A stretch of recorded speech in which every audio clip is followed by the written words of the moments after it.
നമസ്കാരം. മുഖ്യമന്ത്രിയുടെ പൊതുജന പരാതി പരിഹാര സംവിധാനത്തിലേക്ക് സ്വാഗതം. പരാതിയുടെയും അപേക്ഷയുടെയും തൽസ്ഥിതി അറിയുന്നതിനായി 1 അമർത്തുക. സമർപ്പിച്ച അപേക്ഷയിൽ സ്വീകരിച്ച നടപടിയുമായി ബന്ധപ്പെട്ട അന്വേഷണങ്ങൾക്കായി 2 അമർത്തുക. നമസ്കാരം. മുഖ്യമന്ത്രിയുടെ പൊതുജന പരാതി പരിഹാര സംവിധാനത്തിലേക്ക് സ്വാഗതം.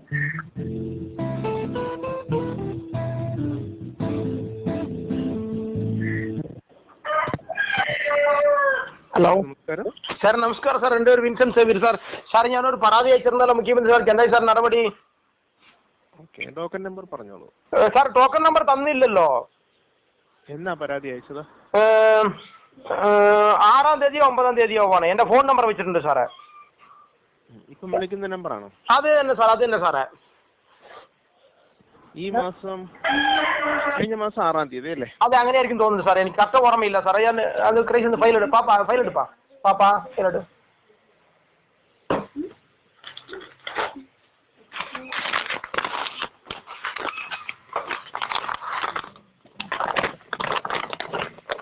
സാറേ ഫോൺ നമ്പർ വെച്ചിട്ടുണ്ടായിരുന്നു സാറേ. ഞാൻ ഈ ഫോൺ നമ്പർ വെച്ചൊന്ന് സെർച്ച് ചെയ്യട്ടെ. പേരെന്താണ്? Vincent Xavier. വിൻസെന്റ് സേവ്യർ സാറേ.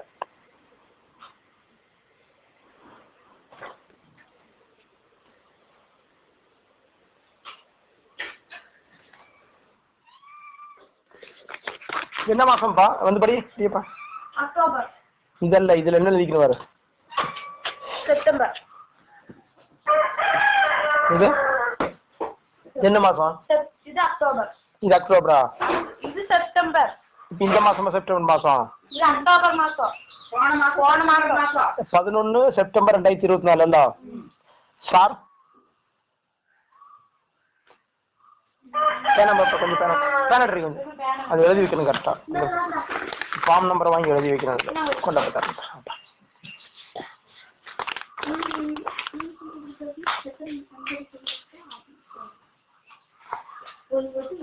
സാർ. ഹലോ സാർ പറയേ. ഇത് വിഷയം എന്താണ് സാറേ? ഒരു വ്യാജരായ കേസാണ്. അതായത് 21/12/2008 ഒരാൾ മരിച്ചുപോയി. മരിച്ചുപോയ ആളുടെ പേരിൽ 29 മാർച്ച് 2019 അയാളുടെ പേർക്ക് 4 സ്റ്റാമ്പ് പേപ്പറാണ് വാങ്ങിക്കുന്നത്. 4 സ്റ്റാമ്പ് പേപ്പർ പറയുമ്പോ ഒരു മിനിറ്റ് സാറേ. PS 99, PS 99, 51, 86 പറയുന്ന ഒരു സ്റ്റാമ്പ് പേപ്പറും, അതേപോലെ PS 99, 51, 87, അതേപോലെ തന്നെ PS 99, 51, 88, PS 99, 51, 89 4 സ്റ്റാമ്പ് പേപ്പർ വാങ്ങി 11 കൊല്ലം കഴിഞ്ഞിട്ട് കരാർ ഉടമ്പടിക്ക് ഉപയോഗിച്ചിട്ടുണ്ട് പഞ്ചായത്തില്. പിന്നെ അത് വടകരപ്പതി ഗ്രാമപഞ്ചായത്ത് സെക്രട്ടറി അത് ശരി വെച്ചിട്ടുണ്ട്. അതിന്റെ രേഖയും ഞാൻ അയച്ചിട്ടുണ്ട് സാർക്ക്. അതേപോലെ 13/12/2019 ജോയിന്റ് ഡയറക്ടർ പാലക്കാട് 2019 തന്നെ അത് ശരി വെച്ചിട്ട് രേഖ തന്നിട്ടുണ്ട് എനിക്ക്.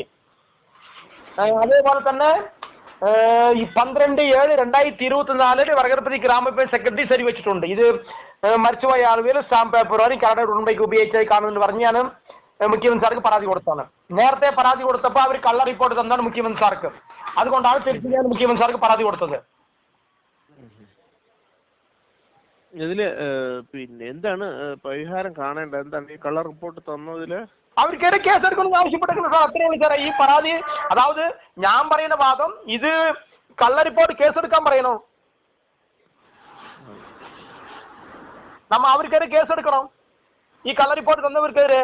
അപ്പൊ ഇതില് കഴിഞ്ഞ പ്രാവശ്യം മഹാത്മാഗാന്ധി ദേശീയ ഗ്രാമീണ തൊഴിലുറപ്പ് പദ്ധതി മിഷൻ ഡയറക്ടർ ഒരു മറുപടി തന്നിട്ടുണ്ട്. അതിലെ മറുപടിയിൽ പറഞ്ഞിരിക്കുന്നത് ഈ വിഷയത്തിൽ ബഹുമാനപ്പെട്ട Chittoor judicial first class magistrate കോടതി മുൻപാകെ RC 397/2022 പ്രകാരം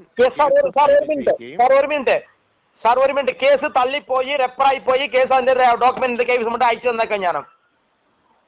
കോടതിയിൽ ഇപ്പൊ കേസ് നിലവിലില്ല. അത് അന്നൊരു സാർ വിളിച്ചപ്പോ ഞാൻ ഈ കാര്യം സൂചിപ്പിച്ചതാണല്ലോ. കോടതിയിലെ കേസിന്റെ റിപ്പോർട്ട് വെച്ചിട്ടുണ്ടോ ഇതിന്റെ പരാതിയില്? ഇല്ല, അത് അതിനകത്തുണ്ടല്ലോ. അതിനകത്ത് അവർ അന്ന് കൊടുത്ത പരാതിയിൽ കേസ് നിലവിലില്ല എന്ന് പറഞ്ഞിട്ടുണ്ടല്ലോ ഞാൻ. അത് തന്നെയാണ്. അപ്പൊ കേസ് ക്ലോസ് ആയ വിവരങ്ങള് രേഖകളിൽ വെച്ചിട്ടുണ്ടോ? ഇല്ല, വച്ചില്ല. എന്തുകൊണ്ടാ വെക്കാത്തത്? അതിപ്പോ എനിക്ക് വൈകാണ് കിട്ടിയത്. അത് അങ്ങനെയാണെങ്കിൽ ആ കേസിന്റെ ഇതില്ലേ കേസ് തീർപ്പായി എന്നുള്ളതിന്റെ രേഖകള് സാറേ, ആ രേഖ വന്നിട്ട് സാറേ ഒരു മിനിറ്റ് സംസാരിച്ചോട്ടെ. ആ രേഖ കൊഞ്ഞാമ്പര പോലീസ് സ്റ്റേഷനിലുണ്ട്. എന്റെ കയ്യിൽ രേഖ കിട്ടിയിട്ടില്ല. എന്റെ കയ്യിൽ ഒരു ഫയൽ മാത്രമേ തന്നിട്ടുള്ളൂ. ആ കേസ് 4 ഇയറിംഗ് ഹാജരാകാത്ത കൊണ്ട്, എനിക്ക് അറിയാത്ത സംഭവം കൊണ്ട് കേസ് തള്ളിപ്പോയി എന്നാണ് കോടതി പറഞ്ഞിട്ടുള്ളത്. കൊഞ്ഞാമ്പര പോലീസ് സ്റ്റേഷനിൽ അതിന്റെ ഒറിജിനൽ രേഖ ഇരിപ്പുണ്ട്. പാലക്കാട് SP ഓഫീസിലും ഉണ്ട്. എന്റെ കയ്യിലില്ല. അതിന്റെ വിധിയുടെ കോപ്പി കൈപ്പറ്റിയതിന് ശേഷം അതും കൂടെ ഇതിനോടൊപ്പം അറ്റാച്ച് ചെയ്ത് അയച്ചു. അതെയാ സാറേ, അപ്പളേ പറ്റുള്ളൂ അല്ലേ? അതെ. വാ, ശരി സാറേ. അപ്പൊ അല്ലാതെങ്കിൽ പറ്റില്ല. അല്ലാതെ പ്രോസസ് ചെയ്യത്തില്ല സാറേ. പ്രോസസ് ചെയ്യണമെങ്കിൽ കൊഞ്ഞാമ്പര പോലീസിൽ ഈ വിധി പകർപ്പുണ്ട് സ്റ്റേഷനിലെ. അതിന്റെ കോപ്പി കൈപ്പറ്റി അയച്ചോളൂ. വാ ശരി സാർ, ആവട്ടെ സാർ. ശരി, ഓക്കെ, താങ്ക് யூ சார். அயச்சேங்க சார். வணக்கம் தோழர்களே. ஏழை மக்களின் குரல் யூடியூப் சேனல் கேரளா. இது முழுக்க கிராமத்துலேருந்து ஒரு வீடியோ. இது டவுனோ சிட்டி எல்லாம் கிடையாது. நாங்கள் வர்ற வீடியோ எங்கள் சாதாரண ஏழை குடும்பத்துலேருந்து வர்ற வீடியோ யூடியூப். இது எல்லா ஜனங்களும் பார்க்கணும்.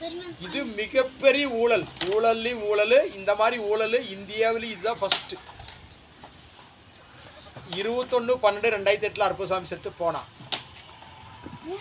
29 மார்ச் 2019 அந்த ஸ்டாம்ப் பேப்பர் வாங்கப்பட்டிருக்கிறது.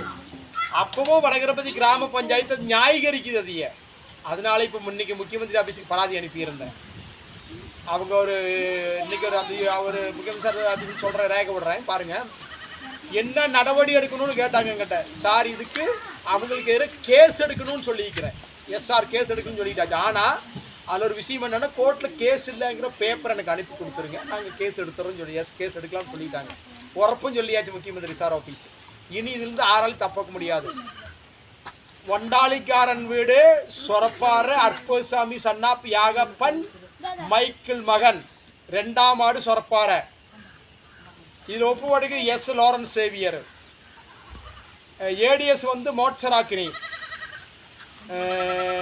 மைக்கிளோட சம்சாரம் மேரி புஷ்பா. இவங்கெல்லாம் தான் இந்த பராதி இல்லாமல் பண்ணறதுக்கு 2 பொம்பளை கேஸ் கொடுத்துருக்குறாங்க. இவங்க 2 பொம்பளை கேஸ் கேட்டிங்களா. இன்னைக்கு வெகுமானப்பட்ட முக்கியமந்திரி சார் ஆஃபீஸ்லேருந்து இன்னைக்கு உறப்பு வந்தாச்சு. கேஸு கோடதியில் இல்லை, நிலவில்லைன்னு சொல்லிட்டு நீங்கள் எனக்கு ரேக் அனுப்பிடுங்க, நாங்கள் கேஸ் எடுக்கப்படும் சொல்லியாச்சு. எந்த நடவடிக்கை வேணும்னு கேட்டாங்க, கேஸ் எடுக்கணும்னு சொல்லியாச்சு. அந்த ரெக்கார்டு வெளியே விடுறோம் பார்த்துங்க. இது கிணத்தோட 18ஆம் பாகம், கிணத்தோட 18. இந்த ஊழல்வாதிக என்னவாதிக கமிஷன் வாங்கி திங்கிற ஊழல் நாய்களை எல்லாம் நான் ஒழிச்சு கட்டாம பட மாட்டேன் கண்டிப்பா. பின்ன இன்னொரு விஷயம் உண்டு, அது தேவை நான் சொல்றதுக்கு மாதிரி சொல்லிக்கிறேன், நான் மறந்துட்டேன். எங்க தாத்தா பாட்டி ஊர் விட்டு ஒதுக்கி வச்சானுங்கல்ல, எங்க அப்பா நம்மளால ஊர் விட்டு ஒதுக்கி வச்சானுங்கல்ல, என்ன ஊர் விட்டு ஒதுக்கி வச்சானுங்கல்ல, களத்தொழில் 30 விட்டு ஒதுக்கி வச்சானுங்கல்ல. இன்னி எனக்கு வெற்றி என்ன தெரியுமா? அதுல என் மக்களை ஊர் விட்டு ஒதுக்கவே நான் தான் மணியார்னு இல்லாத அளவுக்கு அவனை பண்ணி விட்டுட்டேன் என்ற 3 தலைமுறை அவனுக்கு ஆட்டம் காட்டினானுங்க. இன்னி என்ற மக்கள் தலைமுறைக்கு நான் தான் மணியாரே, உன்னை ஊர் விட்டு ஒதுக்குவானு சொல்ல மாட்டேன், ஊர் விட்டு ஒதுக்குன்னு சொல்லாத அளவுக்கு இனிமேல் பண்ணிட்டேன். இதுதான் எனக்கு இந்த விரிசண்ட் சேவியருக்கு மிகப்பெரிய வெற்றியிலையும் மிகப்பெரிய. அவனுக்கெல்லாம் பண்ண செப்பைக, அவனுக்கெல்லாம் இனிமேல். அந்த காலத்துல அங்கே சொன்னோம், இன்னி ஹூம் இல்ல ஆம் இல்ல. வின்சென்ட்டுக்கு வெற்றி என்னது? என் மக்களை நான் ஊறி விட்டோம், நீ ஒதுக்கி வைப்பேன்டான்னு சொல்லாத அளவுக்கு உங்களை பண்ணிட்டுண்டா. டே பொறம்போக்கு நாய்களை, மொல்ல மாதிரி நாய்களை, முடிச்சவிக்கு நாய்களை, டே எங்க அப்பனம்மா ஊர் விட்டு ஒதுக்கி வச்சுங்கடா, என்ன ஊர் விட்டு ஒதுக்கி வச்சுங்கடா, இங்க தாத்தா பாட்டி ஊர் விட்டு ஒதுக்கி வச்சுங்கடா, களத்தொழில் 30 விட்டு ஊர் விட்டு ஒதுக்கி வச்சுங்கடா. நீங்கெல்லாம் அண்ணா இனி நீங்க தாண்டா ஊர் விட்டு ஒதுக்க போறவங்க. வேண்டாம் பார்த்துங்க, நீங்க தான் ஊர் விட்டு ஒதுக்கப்படுவீங்க, படுவோம், ஒதுக்குவீங்க. உன் பேர மாறலைங்கிறது சீரழிவானுங்க. வேண்டாம் பார்த்துக்க, அட்டி உதவாங்குவான் எல்லாத்தையும் பார்த்துக்க. இந்த ஊர் விட்டு ஒதுக்குறத என் மக்களை ஊர் விட்டு நீ ஒதுக்காத அளவுக்கு ஒன்றை நான் ஒதுக்கிட்டேன்டா. டே நீ 1000 கேஸ் போடுற, எனக்கு வெற்றியில வெற்றி அதான்டா. ஒன்றை நீ இனிமே நான் மணியார ஊருக்குள்ள ஒருத்தன் சொல்லுவாங்க ஒரு இதுல, ஊரு மணிகாரர் அவர்களுக்கும் சொல்லுவேன். இன்னி ஊரு முனிகாரன் இல்லை அவன், இன்னி ஊரு முனிகாரன் அவன், மணியாரில் முனிகாரன் அவன். இனிமேல் இத்தனை அங்க மணிகாரன் இன்னைக்கு முடிகாரன் அவனை வீட்டு பேரெல்லாம் சொல்லாமல்ல போறம்போக்கு நாய்கள் எல்லாம் இத்தனை காலம் ஆடு நாட்டு நான் ஊர்ல மணியாறேன் நாங்க தான் ஊரு நாங்க தான் கொடை சக்கரம் நீ கொடையும் இல்ல சக்கரம் இல்ல டே புறம்போக்கு நாய்களை திருடி திங்கிற மல்ல மாதிரி நாய்கள் டே பாத்திர பண்ண காசை கல்லா பல்ல ஆண்டு காலம் தின்னவனுங்களே இன்னும் நிறைய சொல்றதுக்கு இருக்கு வேண்டாம். ஆனா எனக்கு வெற்றி என்ன தெரியுமா, என் மக்கள் உங்க நீங்கெல்லாம் ஊரு விட்டு ஒதுக்குவா நீ உங்க உடம்பமோ சொல்லாத அளவுக்கு ஒன்று பண்ணிட்டுடா டே நீ சாகிறதுக்குள்ள அதை பண்ணிட்டுடா பொறம்போக்கு நாய் டே பொறம்போக்கு நாய் நல்லா கேட்டுக்கடா என் மக்களையெல்லாம் நீ ஊரு விட்டு ஒதுக்குவோம் ஒம்மக்கமாறு எது ஒம்மக்கமாறு என் மக்களை ஊரு விட்டு ஒதுக்குவேன்னு சொல்லாத அளவுக்கு நான் பண்ணிட்டுடா. இந்த அணியார் வட்டத்திலேயே இதாண்டா வின்சென்ட் சேவருக்கு மிகப்பெரிய வெற்றி. என்ன வெற்றி? கோர்ட் ஆர்டரம் இருக்குது கட்ட பஞ்சாயத்து பண்ணக்கூடாதுன்னு சொல்லிட்டு கோர்ட் ஆர்டரம் வாங்கிட்டோம்டா. இனி எல்லாம் நீ வெறும் சப்பை குப்பை மொன்ன சப்பை பரதேசி நாயிடா நீ எல்லாம் போடாடே. நீ 50 கேஸ் கொடுறா நீ நான் கோடதியில் பார்த்துக்கிறேன். ஆனால் ஒன்று இதுக்காரி ஒரு வெற்றி இந்த அணியார் வட்டத்துக்கு இல்லைடா. இனி எவனும் இந்த முனியார்னு சொல்லிட்டு எந்த ஊர்லையும் இருக்க முடியாதுடா தெரிஞ்சுதா? புறம்போக்கு நாய்களா என் மக்களை நீ எல்லாம் உன் குடும்பமோ ஊரை விட்டு ஒதுக்குவேன்னு சொல்லாத அளவுக்கு பண்ணிட்டுனா இது மிகப்பெரிய வெற்றி. வின்சென்ட் சேவியருக்கு வெற்றியிலும் வெற்றி. நீ 50 சொல்லு 50 கேஸ் போடு அது ஒண்ணுமில்லை வின்சென்ட் சேவியருக்கு. ஆனா இது வெற்றியிலையும் வெற்றி. ஒரு காலத்துல நாங்க தாண்டா ஊரு நாங்க தாண்டா முனியாரம் நாங்க தாண்டா புடிங்கி இன்னைக்கு புடிங்கி மேல சப்பை மொன்னை குப்பை பரதேசி. நான் விதைச்ச விதை இருக்குதல்ல ஊருக்குள்ள நிறைய இருக்குது இன்னும் நல்லா பார்த்துக்கிட்டு நீங்க பண்ணனதுக்கெல்லாம் உங்களுக்கு திருப்பி கிடைக்கும் பார்த்துக்கிட்டே எப்படி நீ பார்த்துக்கிட்டே ஏழை மக்களைங்கிற யூடியூப் சேனல் கேரளா. இது கிராமத்துல இருந்து வர்ற வீடியோ. இது சிட்டி ஒண்ணும் இல்லை ஏழை குடும்பத்துல பிறந்த வின்சென்ட் சேவியர் என்னது கொண்டு வந்த உங்களை மாதிரி சொத்து சொத்தோட ஒன்று பிறக்கல ஒண்ணுமில்ல ஏழை குடும்பத்தில் பிறந்த ஏழையா தான் வாழ்ற இன்னைக்கும் இப்படியே என்னைக்கு என்னால வாழ்ந்துட்டு போக முடியும். கண்டிப்பா பார்த்துக்க உங்களுக்கெல்லாம் திருப்பி அடி கண்டிப்பா அடிப்பேன். கண்டிப்பா பார்த்துக்கோ திருப்பி அடி அடிக்காம நான் அடங்க மாட்டேன் சொன்னல.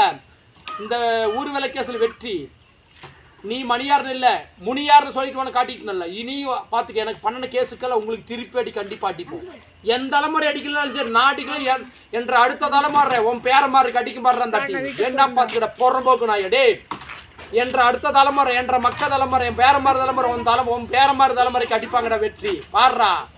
என்ன நீ ஒன்ன நீ ஊர் மணியார் இல்லைன்னு உன்னை பிடிங்கி தள்ளி போட்டேன் மசுறு பிடிங்க முடியும் உன்னை பண்ணி போட்டா. இன்னி என்ற அடுத்த தலைமுறை மக்க தலைமுறை என் பேரமாறு தலைமுறை உன் பேர மாதிரி உன் மக்கமா ஒன்ற பேர மாதிரியும் என்ற பேர மாறும் அடிப்பாங்க வாடுறா என்ற மக்களும் பேர மாதிரி அடிப்பாங்க வாடுறா. இன்னும் இருக்கிறா வச்சுக்கிட்டு இருக்கிறா டே காத்து இருக்கிற உனக்கு குடும்பத்துக்கும் இன்னும் பொறுத்து இருந்து வாடுறா பொறம்போக்கு நாய. ஏழை மக்களின் குரல் யூடியூப் சேனல் சப்ஸ்கிரைப் பண்ணுங்க லைக் பண்ணுங்க ஷேர் பண்ணுங்க பரமாதி ஷேர் பண்ணுங்க. இதெல்லாம் வெள்ளி விழிக்கிறவனுங்களே எல்லாம் ஜெய்ஹிந்த்.